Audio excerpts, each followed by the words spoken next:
ਸਤਿਕਾਰਯੋਗ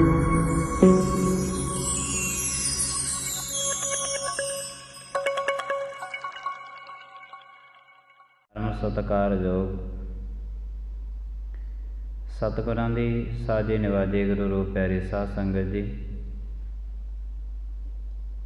ਆਪ ਜੀ ਸਾਰੀਆਂ ਸੰਗਤਾਂ ਅੰਮ੍ਰਿਤ ਵੇਲੇ ਨੂੰ ਮੁੱਖ ਰੱਖਦੇ ਹਾਂ। ਨਿਤਨੇਮ ਕਰਮ ਅਨੁਸਾਰ ਗੁਰੂ ਦਰਬਾਰ ਦੀਆਂ ਹਾਜ਼ਰੀਆਂ ਅਕਾਲ ਪੁਰਖ ਮਹਾਰਾਜ ਜੀਆਂ ਨੇ ਰਹਿਮਤ ਬਖਸ਼ਿਸ਼ ਕੀਤੀ ਹੈ। ਮਨੁੱਖਤਾ ਦਾ ਆਦਿ ਕਾਲ ਤੋਂ ਲੈ ਕੇ ਇਹ ਯਤਨ ਚੱਲ ਰਿਹਾ ਹੈ ਕਿ ਕਿਵੇਂ ਨਾ ਕਿਵੇਂ ਮੈਂ ਪਰਮਾਤਮਾ ਦੀ ਨਜ਼ਰ ਦੇ ਵਿੱਚ ਆ ਜਾਵਾਂ, ਕਿਉਂਕਿ ਜਿੰਨੇ ਵੀ ਸੇਵਾ ਕਰਨ ਵਾਲੇ, ਸਿਮਰਨ ਕਰਨ ਵਾਲੇ, ਪਰਉਪਕਾਰੀ ਗੁਰਮੁਖ ਜਨ, ਉਹ ਸਾਰੇ ਦੇ ਸਾਰੇ ਪਰਮਾਤਮਾ ਦੀ ਨਜ਼ਰ ਦੇ ਵਿੱਚ ਆਏ ਤੇ ਉਹਨਾਂ ਦਾ ਸਦਾ ਵਾਸਤੇ ਰਹਿੰਦੀ ਦੁਨੀਆ ਤੇ ਨਾਮ ਰਹਿਣਾ ਹੈ, ਕਿਉਂਕਿ ਉਹਨਾਂ ਨੇ ਸਭ ਕੁਛ ਕਰਕੇ ਆਪਾ ਵਾਰ ਕੇ ਉਹ ਪਰਮਾਤਮਾ ਦੀ ਨਜ਼ਰ ਦੇ ਵਿੱਚ ਆਏ। ਤੇ ਗੁਰੂ ਸਾਹਿਬ ਜੀ ਮਹਾਰਾਜ ਨੇ ਹਰ ਇੱਕ ਨੂੰ ਅਕਾਲ ਪੁਰਖ ਦੇ ਮਹਾਰਾਜ ਦੇ ਚਰਨਾਂ ਦੇ ਨਾਲ ਜੋੜਿਆ। ਗੁਰੂ ਨਾਨਕ ਦੇਵ ਸਾਹਿਬ ਜੀ ਮਹਾਰਾਜ ਜਦੋਂ ਇਸ ਤੇ ਜੱਗ ਦੇ ਵਿੱਚ ਆਏ ਨੇ, ਗੁਰੂ ਨਾਨਕ ਮਹਾਰਾਜ ਦੇ ਆਉਣ ਤੋਂ ਪਹਿਲਾਂ ਇਸ ਜੱਗ ਦੇ ਵਿੱਚ ਧਾਰਮਿਕ ਮੰਦਰ ਵੀ ਬਹੁਤ ਸਨ। ਉਹਨਾਂ ਧਾਰਮਿਕ ਮੰਦਰਾਂ ਦੀ ਪੂਜਾ ਕਰਨ ਵਾਲੇ ਵੀ ਬੜੇ ਸਨ। ਗੁਰੂ ਨਾਨਕ ਦੇਵ ਸਾਹਿਬ ਮਹਾਰਾਜ ਤੋਂ ਪਹਿਲਾਂ ਇਸ ਜੱਗ ਦੇ ਵਿੱਚ ਰਾਜੇ ਮਹਾਰਾਜੇ ਜੱਗਾਂ ਰਾਹੀਂ ਜੱਗ ਕਰਦੇ, ਪੁੰਨ ਕਰਦੇ, ਦਾਨ ਕਰਦੇ, ਉਹ ਵੀ ਸਭ ਕੁਛ ਜੱਗ ਦੇ ਵਿੱਚ ਸੀ। ਜਿਤਨੇ ਜਗਤ ਦੇ ਵਿੱਚ ਤੀਰਥ ਨੇ, ਬਹੁਤ ਸਾਰੇ ਤੀਰਥ ਇਸ ਜੱਗ ਦੇ ਵਿੱਚ ਉਸ ਵਕਤ ਬਣੇ ਹੋਏ ਸੀ। ਦੁਨੀਆ ਤੀਰਥ ਯਾਤਰਾ ਤੇ ਜਾ ਰਹੀ ਸੀ, ਜੱਗ ਵੀ ਹੋ ਰਹੇ ਸਨ, ਤੀਰਥਾਂ ਤੇ ਵੀ ਜਾਇਆ ਜਾ ਰਿਹਾ ਸੀ, ਪੁੰਨਦਾਨ ਵੀ ਹੋ ਰਹੇ ਸੀ, ਧਾਰਮਿਕ ਸਥਾਨਾਂ ਦੀ ਸੇਵਾ ਵੀ ਹੋ ਰਹੀ ਸੀ। ਕਹਿਣ ਤੋਂ ਮੁਰਾਦ ਹੈ ਕਿ ਕੋਈ ਵੀ ਕੰਮ ਇਹੋ ਜਿਹਾ ਨਹੀਂ ਸੀ ਜਿਹੜਾ ਨਾ ਹੁੰਦਾ ਹੋਵੇ, ਸਾਰੇ ਦੇ ਸਾਰੇ ਕੰਮ ਹੋ ਰਹੇ ਸੀ।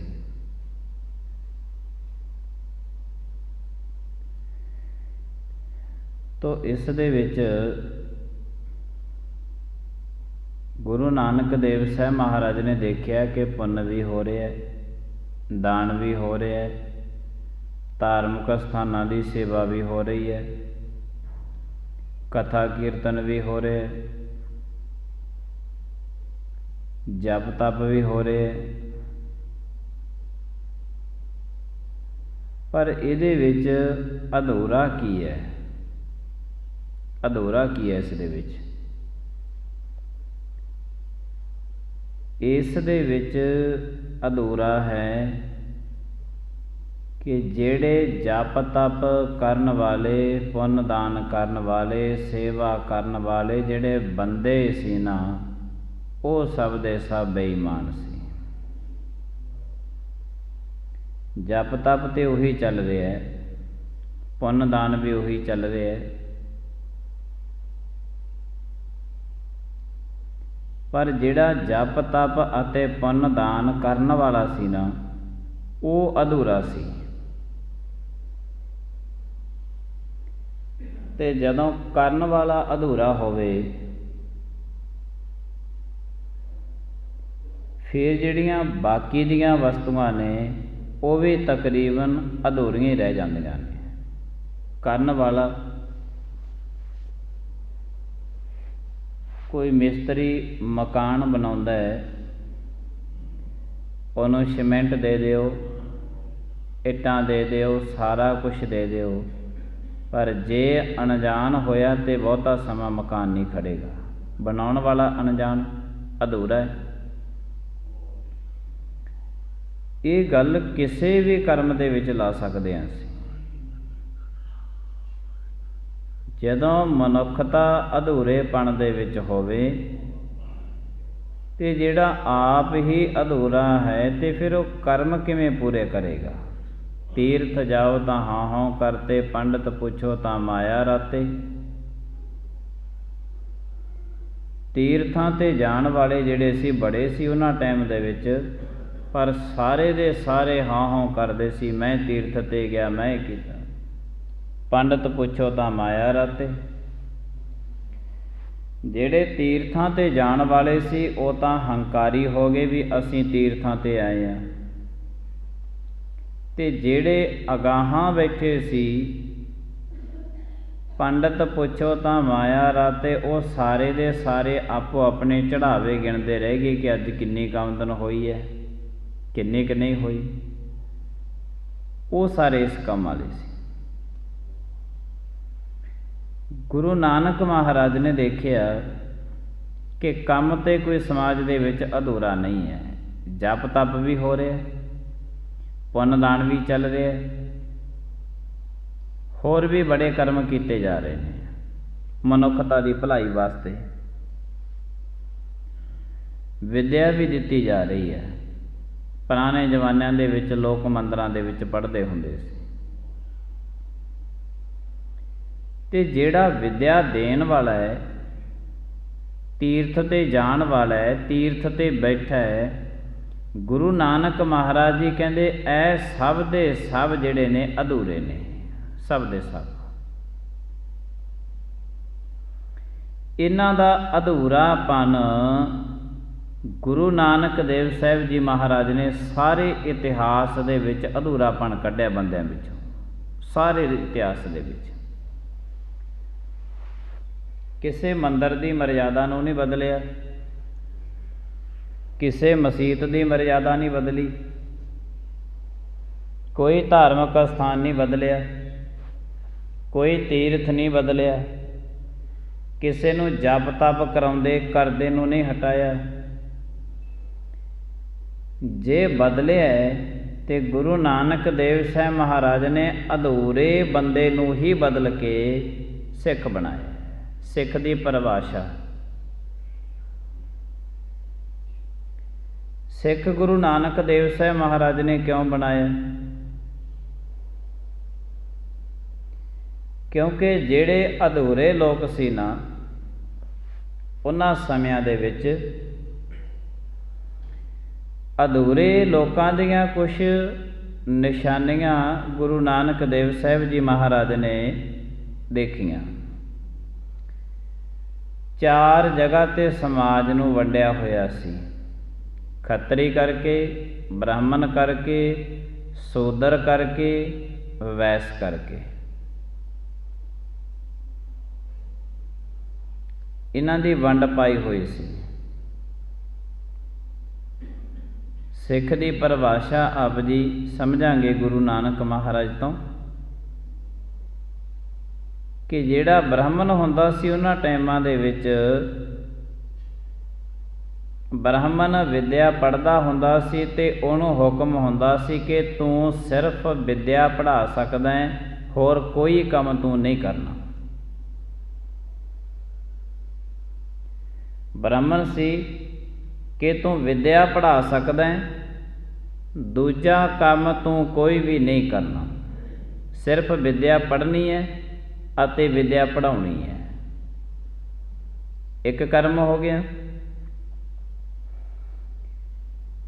ਵੈਸ ਨੂੰ ਕਿਹਾ ਸੀ ਕਿ ਤੂੰ ਸਿਰਫ ਤੇ ਸਿਰਫ ਖੇਤਾਂ ਦੇ ਵਿੱਚ ਕੰਮ ਕਰਨਾ ਹੈ, ਨਾ ਤੂੰ ਮੰਦਰ ਜਾ ਕੇ ਕਥਾ ਕਰਨੀ ਹੈ, ਨਾ ਉੱਥੇ ਵਿੱਦਿਆ ਪੜ੍ਹਨੀ ਹੈ, ਨਾ ਕਿਸੇ ਨਾਲ ਤੂੰ ਲੜਾਈਆਂ ਝਗੜੇ ਕਰਨੇ ਨੇ, ਸਿਰਫ ਤੇ ਸਿਰਫ ਖੇਤਾਂ ਦੇ ਵਿੱਚ ਕੰਮ ਕਰਨਾ ਹੈ। ਵੈਸ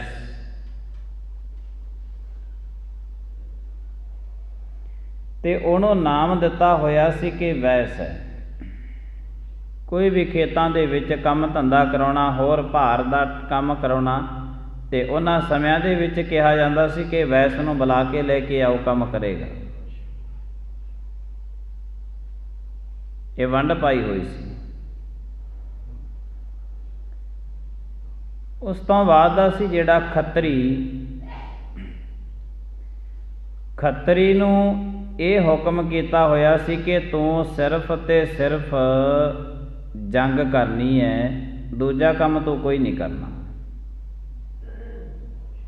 ਨਾ ਤੂੰ ਵਿੱਦਿਆ ਪੜ੍ਹਨੀ ਹੈ, ਨਾ ਪੜ੍ਹਾਉਣੀ ਹੈ, ਨਾ ਖੇਤਾਂ ਦੇ ਵਿੱਚ ਤੂੰ ਕੰਮ ਧੰਦਾ ਕਰਨਾ ਹੈ, ਨਾ ਤੂੰ ਕੋਈ ਬਹੁਤੇ ਧਾਰਮਿਕ ਸਥਾਨ 'ਤੇ ਜਾ ਕੇ ਕੁਛ ਕਰਨਾ। ਤੂੰ ਸਿਰਫ ਤੇ ਸਿਰਫ ਜੰਗ ਕਰਨੀ ਹੈ, ਲੜਾਈ ਕਰਨੀ ਹੈ।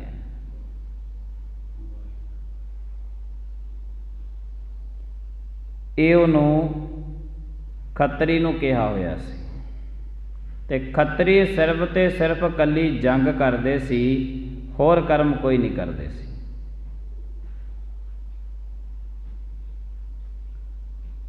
ਚੌਥਾ ਸੀ ਸ਼ੂਦਰ। ਸ਼ੂਦਰ ਨੂੰ ਕੀ ਹੁਕਮ ਸੀਗਾ ਉਹਨਾਂ ਟਾਈਮਾਂ ਦੇ ਵਿੱਚ ਕਿ ਤੂੰ ਸਿਰਫ ਤੇ ਸਿਰਫ ਸੇਵਾ ਕਰਨੀ ਹੈ, ਝਾੜੂ ਦੇਣਾ, ਆਏ ਗਿਆ ਨੂੰ ਭੋਜਨ ਪਾਣੀ ਛਕਾਉਣਾ, ਸਾਫ ਸਫਾਈਆਂ ਕਰਨੀਆਂ ਨੇ। ਇਹ ਜਿੰਨੇ ਕਰਮ ਨੇ ਨਾ, ਇਹ ਸਾਰੇ ਦੇ ਸਾਰੇ ਤੇਰੇ ਹਿੱਸੇ ਦੇ ਵਿੱਚ ਆਏ ਨੇ। ਹੁਣ ਇਹਨਾਂ ਦੇ ਵਿੱਚੋਂ ਇੱਕ ਤਾਂ ਬੈਠਾ ਸੀ ਧਾਰਮਿਕ ਸਥਾਨ 'ਤੇ ਸਿਰਮੌਰ ਬ੍ਰਾਹਮਣ, ਜਿਹਨੇ ਕੁਛ ਵੀ ਨਹੀਂ ਕਰਨਾ, ਇਕੱਲੀ ਵਿੱਦਿਆ ਪੜ੍ਹਨੀ ਹੈ ਤੇ ਵਿੱਦਿਆ ਪੜ੍ਹਾਉਣੀ ਹੈ।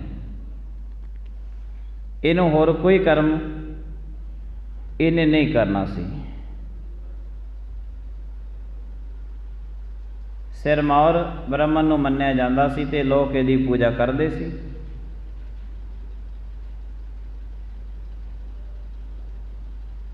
ਸ਼ੂਦਰ ਨੂੰ ਹੁਕਮ ਸੀ ਕਿ ਤੂੰ ਸੇਵਾ ਕਰਨੀ ਹੈ, ਆਏ ਗਏ ਦੀ ਸੇਵਾ ਕਰਨੀ ਹੈ, ਝਾੜੂ ਦੇਣਾ, ਸਾਫ ਸਫਾਈਆਂ ਕਰਨੀਆਂ ਨੇ, ਸਾਰਾ ਕੁਛ ਇਹ ਕਰਮ ਤੇਰੇ ਹਿੱਸੇ ਦੇ ਵਿੱਚ ਆਏ ਹੈ।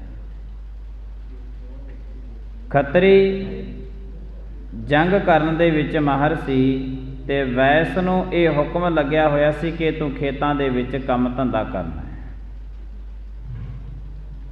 ਇਹ ਚਾਰ ਹਿੱਸਿਆਂ ਦੇ ਵਿੱਚ ਸੀ ਜਿਹੜੀ ਉਹਨਾਂ ਟਾਈਮਾਂ ਦੇ ਵਿੱਚ ਦੁਨੀਆਦਾਰੀ ਦੀ ਵੰਡ ਪਾਈ ਹੋਈ ਸੀ ਧਾਰਮਿਕ ਲੋਕਾਂ ਨੇ। ਤੇ ਇਹ ਚਾਰੇ ਹਿੱਸਿਆਂ ਦੇ ਵਿੱਚ ਸਾਰੇ ਦੇ ਸਾਰੇ ਆਪੋ ਆਪਣੇ ਕੰਮ ਧੰਦੇ ਸੀ ਜਿਹੜੇ ਉਹ ਕਰਦੇ ਸੀ। ਇੰਝ ਕਹਿ ਸਕਦੇ ਹਾਂ ਅਸੀਂ ਕਿ ਉਹਨਾਂ ਸਮਿਆਂ ਦੇ ਵਿੱਚ ਲੋਕ ਇੰਨੇ ਇਮਾਨਦਾਰ ਸੀਗੇ ਕਿ ਕੋਈ ਵੀ ਕਰਮ ਸੀ ਜਿਹੜਾ ਉਹਨੂੰ ਬੇਈਮਾਨੀ ਦੇ ਨਾਲ ਨਹੀਂ ਕਰਦੇ ਸੀ। ਧਾਰਮਿਕ ਸਥਾਨ ਤੋਂ ਹੁਕਮ ਲਾਗੂ ਹੋ ਜਾਣਾ ਤੇ ਉਹ ਹੁਕਮ ਦੀ ਕੋਈ ਉਲੰਘਣਾ ਨਹੀਂ ਕਰਦਾ ਹੁੰਦਾ ਸੀ, ਉਹ ਹੁਕਮ ਦੀ ਕੋਈ ਉਲੰਘਣਾ ਨਹੀਂ ਕਰਦਾ ਸੀ। ਵਿਦਿਆਲੇ ਦੇ ਵਿੱਚੋਂ ਕੋਈ ਹੁਕਮ ਲਾਗੂ ਹੋ ਜਾਣਾ, ਉਸ ਹੁਕਮ ਦੀ ਕੋਈ ਉਲੰਘਣਾ ਨਹੀਂ ਕਰਦਾ ਸੀ। ਹੁਣ ਦੁਨੀਆਦਾਰੀ ਇਸੇ ਕਰਕੇ ਅਧੂਰੀ ਹੋ ਗਈ, ਇਸੇ ਕਰਕੇ ਦੁਖੀ ਹੋ ਗਏ, ਕਿਉਂਕਿ ਜਿੰਨੇ ਧਾਰਮਿਕ ਅਸਥਾਨ ਤੋਂ ਹੁਕਮ ਜਾਂਦੇ ਨੇ, ਇਹਨਾਂ ਨੇ ਉਹ ਤਾਂ ਕੀ ਮੰਨਣੇ ਸੀ, ਆਪਣੇ ਹੁਕਮ ਧਾਰਮਿਕ ਅਸਥਾਨ 'ਤੇ ਲਾਗੂ ਕਰਦੇ ਨੇ ਆ ਕੇ, ਹੁਕਮ ਚਲਾਉਂਦੇ ਨੇ, ਹੁਕਮ ਨੂੰ ਮੰਨਣ ਵਾਲਾ ਕੋਈ ਨਹੀਂ ਹੈ, ਹੁਕਮ ਦੇਣ ਵਾਲੇ ਬੜੇ ਨੇ। ਹੁਣ ਦੁਨੀਆਦਾਰੀ ਇਸ ਦੇ ਉਲਟ ਹੋ ਗਈ। ਇਹ ਦੁਨੀਆਦਾਰੀ ਦੇ ਵਿੱਚ ਵਿਚਰਦੇ ਹੋਏ ਤਕਰੀਬਨ ਬਹੁਤ ਸਾਰੇ ਲੋਕ ਕਹਿ ਦਿੰਦੇ ਨੇ ਪੁਰਾਣੇ ਜ਼ਮਾਨਿਆਂ ਦੇ ਵਿੱਚ ਖੱਤਰੀ ਹੁੰਦਾ, ਬ੍ਰਾਹਮਣ ਹੁੰਦਾ, ਸ਼ੂਦਰ ਹੁੰਦਾ, ਵੈਸ ਹੁੰਦਾ। ਚਾਰੇ ਜਗ੍ਹਾ 'ਤੇ ਦੁਨੀਆ ਵੰਡੀ ਹੋਈ ਸੀ। ਚਾਰੇ ਜਗ੍ਹਾ 'ਤੇ ਜਿਹੜਾ ਧਾਰਮਿਕ ਸਥਾਨ ਤੋਂ ਹੁਕਮ ਆ ਜਾਂਦਾ, ਇਹ ਚਾਰੇ ਜਾਣੇ ਉਸ ਧਾਰਮਿਕ ਸਥਾਨ ਦੇ ਹੁਕਮ ਨੂੰ ਮੋੜਦੇ ਨਹੀਂ ਸੀ। ਤੇ ਹੁਣ ਤੇ ਧਾਰਮਿਕ ਸਥਾਨ ਦੇ ਹੁਕਮ ਨੂੰ ਸੁਣਦਾ ਕੌਣ ਹੈ? ਹੁਣ ਤਾਂ ਆਪਣਾ ਹੁਕਮ ਧਾਰਮਿਕ ਸਥਾਨ 'ਤੇ ਲਾਗੂ ਕਰਦੇ ਨੇ। ਤੇ ਜੇ ਲਾਗੂ ਕਰਦੇ ਨੇ, ਪਾਠ ਵੀ ਬੜੇ ਨੇ, ਸੁਖਮਨੀ ਦੇ ਪਾਠ ਵੀ, ਜਪਜੀ ਸਾਹਿਬ ਦੇ ਪਾਠ ਵੀ, ਸਹਿਜ ਪਾਠ ਵੀ, ਅਖੰਡ ਪਾਠ ਵੀ, ਕੋਤਰੀਆਂ ਵੀ, ਬੜਾ ਕੁਝ ਚੱਲ ਰਿਹਾ ਹੈ।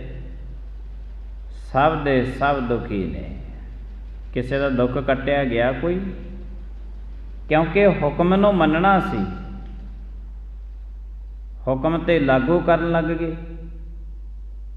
ਉਹਨਾਂ ਸਮਿਆਂ ਦੇ ਵਿੱਚ ਇਹ ਹੁਕਮ ਲਾਗੂ ਹੋਇਆ ਤੇ ਇਹ ਹੁਕਮ ਨੂੰ ਸਾਰੀ ਦੀ ਸਾਰੀ ਜਿਹੜੀ ਦੁਨੀਆ ਸੀ ਉਹ ਸਜਦਾ ਕਰਦੀ ਸੀ। ਬ੍ਰਾਹਮਣ ਨੂੰ ਕਿਹਾ ਸੀ ਕਿ ਤੂੰ ਵਿੱਦਿਆ ਪੜ੍ਹਨੀ ਹੈ ਤੇ ਵਿੱਦਿਆ ਪੜ੍ਹਾਉਣੀ ਹੈ, ਦੂਜਾ ਕੰਮ ਤੂੰ ਕੋਈ ਨਹੀਂ ਕਰਨਾ। ਸ਼ੂਦਰ ਨੂੰ ਕਿਹਾ ਸੀ ਕਿ ਤੂੰ ਝਾੜੂ ਦੇਣਾ, ਸਾਫ ਸਫਾਈ ਰੱਖਣੀ ਹੈ, ਆਏ ਗਏ ਦੀ ਸੇਵਾ ਕਰਨੀ ਹੈ, ਦੂਜਾ ਕੰਮ ਤੂੰ ਕੋਈ ਨਹੀਂ ਕਰਨਾ। ਖੱਤਰੀ ਨੂੰ ਕਿਹਾ ਗਿਆ ਸੀ ਕਿ ਤੂੰ ਸਿਰਫ ਤੇ ਸਿਰਫ ਜੰਗ ਕਰਨੀ ਹੈ, ਨਾ ਵਿੱਦਿਆ ਪੜ੍ਹਨੀ ਹੈ, ਨਾ ਪੜ੍ਹਾਉਣੀ ਹੈ, ਨਾ ਕਿਸੇ ਦੀ ਸੇਵਾ ਕਰਨੀ ਹੈ, ਇਕੱਲੀ ਜੰਗ ਕਰਨੀ ਹੈ। ਵੈਸ ਨੂੰ ਕਿਹਾ ਗਿਆ ਸੀ ਕਿ ਤੂੰ ਖੇਤਾਂ ਦੇ ਵਿੱਚ ਜਿਹੜਾ ਕਰਮ ਹੈ ਉਹ ਸਾਰੇ ਦਾ ਸਾਰਾ ਕੰਮ ਕਰਨਾ ਹੈ, ਨਾ ਤੂੰ ਵਿੱਦਿਆ ਪੜ੍ਹਨੀ ਹੈ, ਨਾ ਤੂੰ ਜੰਗ ਕਰਨੀ ਹੈ, ਨਾ ਤੂੰ ਕਿਸੇ ਦੇ ਆਏ ਗਏ ਦੀ ਸੇਵਾ ਕਰਨੀ ਹੈ, ਤੂੰ ਸਿਰਫ ਖੇਤਾਂ ਦੇ ਵਿੱਚ ਕੰਮ ਕਰਨਾ ਹੈ। ਇਹ ਚਾਰ ਜਗ੍ਹਾ 'ਤੇ ਵੰਡੀਆਂ। ਖੱਤਰੀ, ਬ੍ਰਾਹਮਣ, ਸੂਦ, ਵੈਸ, ਉਪਦੇਸ਼ ਚਾਹੋ ਵਰਨਾ ਕਉ ਸਾਂਝਾ। ਗੁਰੂ ਨਾਨਕ ਦਾ ਹੁਕਮ। ਬਾਬੇ ਨਾਨਕ ਨੇ ਇਹ ਗੱਲ ਵੇਖੀ ਹੈ ਕਿ ਦੁਨੀਆਦਾਰੀ ਦੇ ਵਿੱਚ ਤੀਰਥ ਵੀ ਅਧੂਰਾ ਨਹੀਂ, ਧਾਰਮਿਕ ਸਥਾਨ ਵੀ ਅਧੂਰੇ ਨਹੀਂ,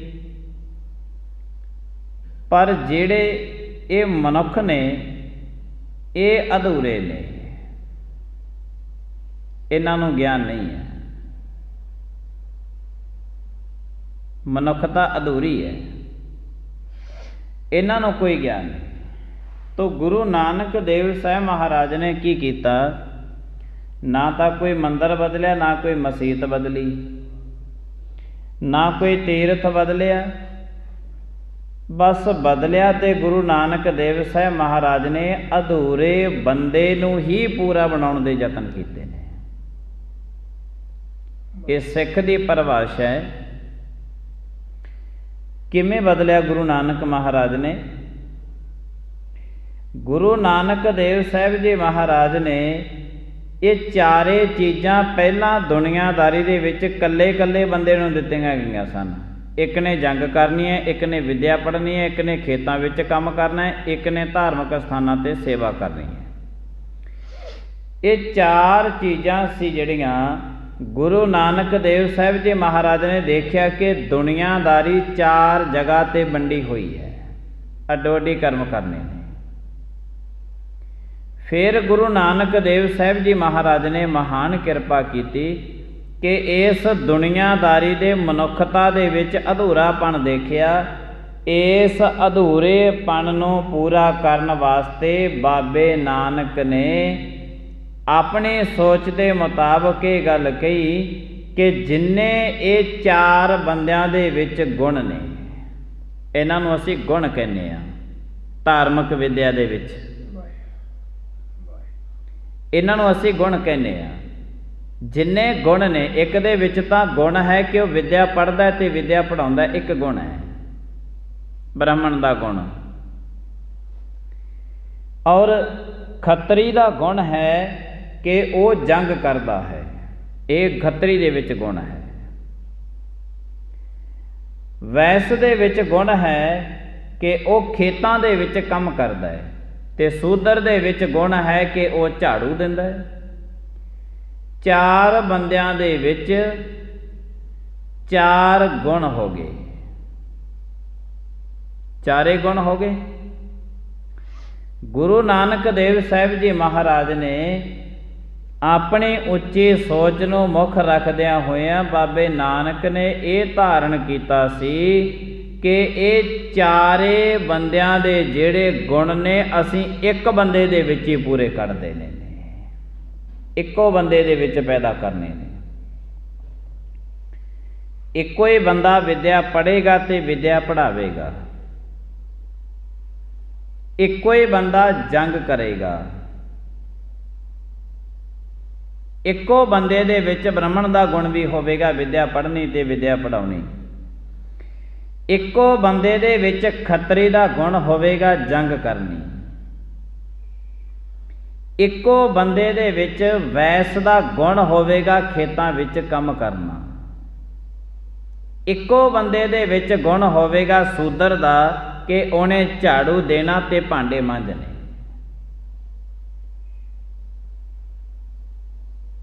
ਫਿਰ ਗੁਰੂ ਨਾਨਕ ਦੇਵ ਸਾਹਿਬ ਜੀ ਮਹਾਰਾਜ ਨੇ ਮਹਾਨ ਕਿਰਪਾ ਕੀਤੀ ਕਿ ਉਸੇ ਸਮੇਂ ਤੋਂ ਲੈ ਕੇ ਇਹ ਦੇਖ ਲਿਆ ਸੀ ਕਿ ਚਾਰ ਜਗ੍ਹਾ ਤੇ ਦੁਨੀਆਦਾਰੀ ਵੰਡੀ ਹੋਈ ਹੈ, ਕਿਉਂ ਨਾ ਇਹਨਾਂ ਚਾਰੇ ਦੇ ਚਾਰੇ ਗੁਣਾਂ ਨੂੰ ਇੱਕ ਬੰਦੇ ਦੇ ਵਿੱਚ ਇਕੱਠੇ ਕੀਤੇ ਜਾਣ।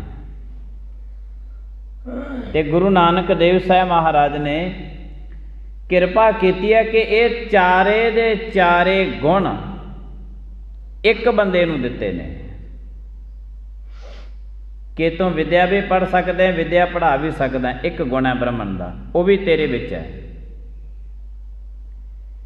ਵੈਸ ਦੇ ਵਿੱਚ ਗੁਣ ਹੈ, ਖੇਤਾਂ ਦੇ ਵਿੱਚ ਕੰਮ ਕਰਨਾ ਹੈ, ਕੰਮ ਧੰਦੇ ਕਰਨੇ ਨੇ, ਦਸਾਂ ਨੌਹਾਂ ਦੀ ਕਿਰਤ ਕਮਾਈ ਕਰਨੀ ਹੈ, ਉਹ ਵੀ ਗੁਣ ਤੇਰੇ ਵਿੱਚ ਹੋਵੇ। ਖੱਤਰੀ ਦੇ ਵਿੱਚ ਗੁਣ ਹੈ ਜੰਗ ਕਰਨਾ, ਉਹ ਜੰਗ ਕਰਨਾ ਵੀ ਇਹ ਗੁਣ ਤੇਰੇ ਵਿੱਚ ਹੋਵੇ, ਤਿਆਰ ਬਰ ਤਿਆਰ ਰਹੇ ਹਮੇਸ਼ਾ। ਤੇ ਸ਼ੂਦਰ ਦੇ ਵਿੱਚ ਗੁਣ ਹੈ ਝਾੜੂ ਦੇਣਾ, ਭਾਂਡੇ ਮਾਂਜਣੇ, ਉਹ ਵੀ ਗੁਣ ਤੇਰੇ ਵਿੱਚ ਹੋਵੇ। ਇਹ ਜਿਹੜੇ ਦੇ ਚਾਰ ਜਗ੍ਹਾ ਤੇ ਦੁਨੀਆਦਾਰੀ ਵੰਡੀ ਸੀ, ਇਹਨਾਂ ਚਾਰੇ ਗੁਣਾਂ ਨੂੰ ਇੱਕ ਬੰਦੇ ਦੇ ਵਿੱਚ ਇਕੱਠੇ ਕਰਕੇ ਗੁਰੂ ਨਾਨਕ ਦੇਵ ਸਾਹਿਬ ਜੀ ਮਹਾਰਾਜ ਨੇ ਸਿੱਖ ਤਿਆਰ ਕੀਤਾ ਕਿ ਤੇਰੇ ਵਿੱਚ ਇਹ ਚਾਰੇ ਗੁਣ ਹੋਣ। ਤੇ ਚਾਰੇ ਗੁਣਾਂ ਵਾਲੇ ਦਾ ਨਾਮ ਹੈ ਸਿੱਖ। ਤੇ ਪੁਰਾਤਨ ਸਮੇਂ ਦੇ ਵਿੱਚ ਤਾਂ ਇਹ ਕਰਮ ਇੱਕ ਜਣਾ ਹੀ ਕਰ ਸਕਦਾ ਹੁੰਦਾ ਸੀ, ਇੱਕ ਜਣਾ ਵਿਦਿਆ ਪੜ੍ਹਾ ਸਕਦਾ ਹੁੰਦਾ ਸੀ। ਬਾਬੇ ਨਾਨਕ ਨੇ ਅਧਿਕਾਰ ਦਿੱਤਾ ਕਿ ਤੂੰ ਵਿਦਿਆ ਪੜ੍ਹ ਤੇ ਵਿਦਿਆ ਪੜ੍ਹਾ, ਇਹ ਵੀ ਗੁਣ ਤੇਰੇ 'ਚ ਹੋਵੇ। ਜੰਗ ਵੀ ਤੂੰ ਆਪੇ ਹੀ ਕਰੇ, ਖੇਤਾਂ ਦੇ ਵਿੱਚ ਕੰਮ ਧੰਦਾ ਵੀ ਤੂੰ ਆਪੇ ਹੀ ਕਰੇ, ਭਾਂਡੇ ਵੀ ਤੂੰ ਆਪੇ ਮਾਂਜੇ ਤੇ ਝਾੜੂ ਵੀ ਤੂੰ ਆਪੇ ਦੇਣੇ। ਇਹ ਚਾਰ ਗੁਣ ਤੇਰੇ ਵਿੱਚ ਹੋਣ। ਤੇ ਗੁਰੂ ਨਾਨਕ ਦੇਵ ਸਾਹਿਬ ਜੀ ਮਹਾਰਾਜ ਨੇ ਦੇਖ ਲਿਆ ਸੀ ਕਿ ਜਿਹੜਾ ਤਾਂ ਜੰਗ ਕਰਦਾ ਸੀ ਉਹ ਤਾਂ ਤੀਰਥ ਤੇ ਨਹੀਂ ਜਾਂਦਾ ਸੀ। ਵੱਖੋ ਵੱਖਰਾ ਹੋ ਗਿਆ ਨਾ ਕਰਮ ਕਿ ਤੂੰ ਤੇ ਇਕੱਲੀ ਸਿਰਫ ਤੇ ਸਿਰਫ ਜੰਗ ਕਰਨੀ ਹੈ। ਇਹ ਵੱਖਰੇਪਣ ਨੂੰ ਦੂਰ ਕਰਨ ਵਾਸਤੇ ਬਾਬੇ ਨਾਨਕ ਨੇ ਬੜੇ ਯਤਨ ਕੀਤੇ। ਉਹ ਸਾਰੇ ਦੇ ਚਾਰ ਬੰਦਿਆਂ ਵਾਲੇ ਗੁਣ ਸੀ ਜਿਹੜੇ ਇੱਕ ਬੰਦੇ ਦੇ ਵਿੱਚ ਬਾਬੇ ਨਾਨਕ ਨੇ ਪਾ ਕੇ ਕਿਹਾ ਸੀ ਕਿ ਇਹ ਅੱਜ ਤੋਂ ਬਾਅਦ ਮੇਰਾ ਸਿੱਖ ਹੈ। ਇਹ ਸਿੱਖ ਦੀ ਪਰਿਭਾਸ਼ਾ ਹੈ, ਸਿੱਖ ਦੇ ਅਰਥ ਨੇ। ਸਿੱਖ ਦੇ ਅਰਥ ਨੇ ਸਿੱਖੀ, ਸਿੱਖਿਆ, ਗੁਰ ਵਿਚਾਰ, ਨਦਰੀ ਕਰਮ ਲੰਘਾਏ ਪਾਰ। ਇਹ ਚਾਰ ਗੁਣ ਇੱਕੋ ਬੰਦੇ ਦੇ ਵਿੱਚ। ਤੇ ਇਹ ਚਾਰੇ ਦੇ ਚਾਰੇ ਗੁਣ ਮਨੁੱਖ ਅੱਜ ਸਮਾਜ ਦੇ ਵਿੱਚ ਧਾਰਮਿਕ ਸਥਾਨ 'ਤੇ ਭਾਂਡੇ ਵੀ ਮਾਂਜਦਾ, ਝਾੜੂ ਦੀ ਸੇਵਾ ਵੀ ਕਰਦਾ, ਇੱਕ ਗੁਣ। ਇਹ ਜੰਗ ਕਰਨ ਵਾਸਤੇ ਵੀ ਤਿਆਰ ਰਹਿੰਦਾ, ਦੂਜਾ ਗੁਣ। ਇਹ ਆਪਣੇ ਦਸਾਂ ਨੌਹਾਂ ਦੀ ਕਿਰਤ ਕਮਾਈ ਵੀ ਕਰਦਾ ਹੈ, ਖੇਤਾਂ ਦੇ ਵਿੱਚ ਜਾ ਕੇ ਕੰਮ ਧੰਦੇ ਵੀ ਕਰਦਾ ਹੈ, ਤੀਜਾ ਗੁਣ। ਇਹ ਵਿਦਿਆ ਪੜ੍ਹਦਾ ਵੀ ਹੈ ਤੇ ਵਿਦਿਆ ਪੜ੍ਹਾਉਂਦਾ ਵੀ ਹੈ, ਚੌਥਾ ਗੁਣ। ਜਿਹਦੇ ਵਿੱਚ ਇਹ ਚਾਰ ਗੁਣ ਹੈਗੇ ਨੇ ਉਹਨਾਂ ਨੂੰ ਬਾਬੇ ਨਾਨਕ ਨੇ ਆਪਣਾ ਸਿੱਖ ਮੰਨਿਆ ਹੈ। ਦੇਖੋ ਬੰਦਾ ਜਿੰਨੀਆਂ ਮਰਜ਼ੀ ਡਿਗਰੀਆਂ ਕਰ ਲੇ, ਜਿੰਨੀਆਂ ਮਰਜ਼ੀ ਡਿਗਰੀਆਂ ਸਿਰ 'ਤੇ ਚੁੱਕ ਕੇ ਤੁਰੇ ਫਿਰੇ, जिन्ना टाइम उन्होंने सरकार अफसर नहीं लाउंदी, सरकार की नज़र विच नहीं आउंदा, उन्ना टाइम वो कोई भी अफसर नहीं बन सकता, भावें लख पढ़िया हो। जिन्ना टाइम वो सरकार उन्होंने अफसर नहीं लाउंदी। बंदा जिन्ना मर्जी पढ़िया होवे, जदों सरकार उन्होंने अफसर लाउंदी है, फिर उहदे अफसर दे नाम लिखिया जाता है कि फलाना अफसर है। सरकार दी जदों वो पढ़िया होया मनुख नज़रां दे विच आउंदा है। बाबे नानक दियां नज़रां दे विच ओही मनुख आउंदा है जिहड़े मनुख दे विच ये 4 गुण होण। गुणा करके इत्थे किसी बंदे दियां सिर ते बन्नियां होईयां पग्गां नहीं देखिया जांदियां कि किहड़ा किहड़े रंग दी बन्नी फिरदा है, किसी दा धन नहीं देखिया जांदा, किसी दी जमीन जायदाद नहीं वेखी जांदी, किसी दा कुछ भी नहीं देखिया जांदा। इत्थे सिर्फ ते सिर्फ एक गल देखी जांदी है, बाबा नानक ये गल देखदा है कि इहदे विच गुण की है। इत्थे गल खड़ी है कि बाबा नानक जिहड़ा कुछ बाबे नानक ने सानू दिता है, गुरु नानक देव साहब महाराज कहते देखिए तो भला कि इन्हें उस गुण की सांभ संभाल की है या नहीं की। जो कुछ इनू दिता है, जिन्ना कुछ भी इनू मिलिया जन्म दे नाल जां समाज दे विच विचरदियां होया जिन्ना कुछ इनू मिले, कि उस गुण की सांभ संभाल की है। कि ये 4 गुण सिख दे विच हैगे ने। जे तां 4 गुणां दे विच संपन्न है, जे तां 4 गुणां दे विच पूर्ण रूप दे विच बंदा संपन्न है, बाबे नानक दी नज़र विच आऊगा, वरना नहीं आऊगा, नहीं आवेगा। ते हर एक मनुख दी इच्छा हुंदी है कि अकाल पुरख दियां नज़रां दे विच आ जाइए, क्योंकि अकाल पुरख दियां नज़रां जिन्हां ते पै जांदियां ने उन्हां नूं कदे सचखंड बैकुंठ धाम की उन्हां नूं प्राप्ति हो जाती है। दुनियादारी ये मनदी है अकाल पुरख महाराज जियां दा हुक्म। ते गुरु साहिब जी महाराज कहंदे ये जिन्ना कुछ भी जिन्ने गुण ने, 4 बंदियां दे गुण एक बंदे विच बाबे नानक ने पैदा करके कहे कि जदों ये 4 बंदियां दे गुण तेरे कोल आ जाणगे, तेरे कोल डिग्री होऊगी, उदों तू अकाल पुरख दियां नज़रां दे विच आ जावेगा। क्योंकि जिन्हां कोल डिग्रियां हुंदियां ने, जदों सरकार नौकरियां देण दी गल करदी है तो जिन्हां कोले डिग्रियां हुंदियां ने, वो डिग्रियां अपनियां पेश कर दिंदे ने, ऐ साडे कोल डिग्रियां ने, उहदे आधार ते नौकरी मिल जाती है। तो जिहदे कोल डिग्री ना हुई उन्होंने नौकरी की मिलूगी। अनपढ़ बंदा सरकारी टीचर नहीं लग सकता। इत्थे मनुख बिल्कुल अधूरा है, कोई भी गुण नहीं, ना झाड़ू देना, ना इन्हें 10 नौहां की किरत कमाई नूं सच्ची सुच्ची करना है, और ना इन्हें जंग करनी है। ते विद्या पढ़नी ते विद्या पढ़ाउणी आ तां किते नेड़े तेड़ी नहीं आउंदा साडे। 4 गुणां दे विचों है कोई गुण? जे कोई 4 दिन ला भी देवे झाड़ू तो फिर बड़ा हंकारी हो जाता है। कोई 4 अखर विद्या दे किसी नूं आउंदे भी होण तो फिर ये टिकण दिंदा है किसी नूं। जंग करनी, काम क्रोध लोभ मोह हंकार दे नाल जंग करनी इनू नहीं आउंदी।